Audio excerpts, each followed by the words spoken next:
Welcome to Chillin' 101. We hope this video helps. You begin by confirming the game build and matching mod versions so files load correctly.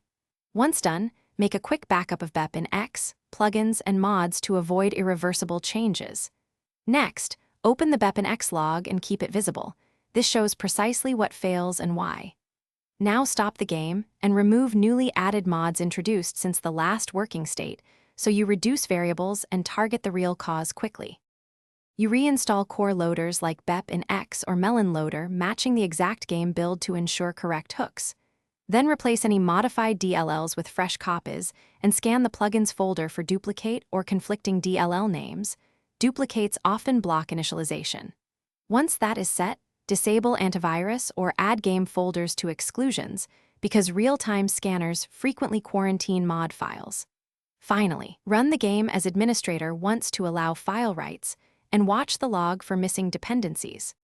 You finish by launching the game and checking the in-game mod behavior, testing one mod at a time so you identify conflicts quickly.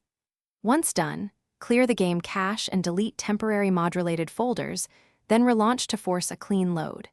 If things still fail, inspect the last 50 lines of the BEP in Xlog for explicit exceptions or missing assemblies.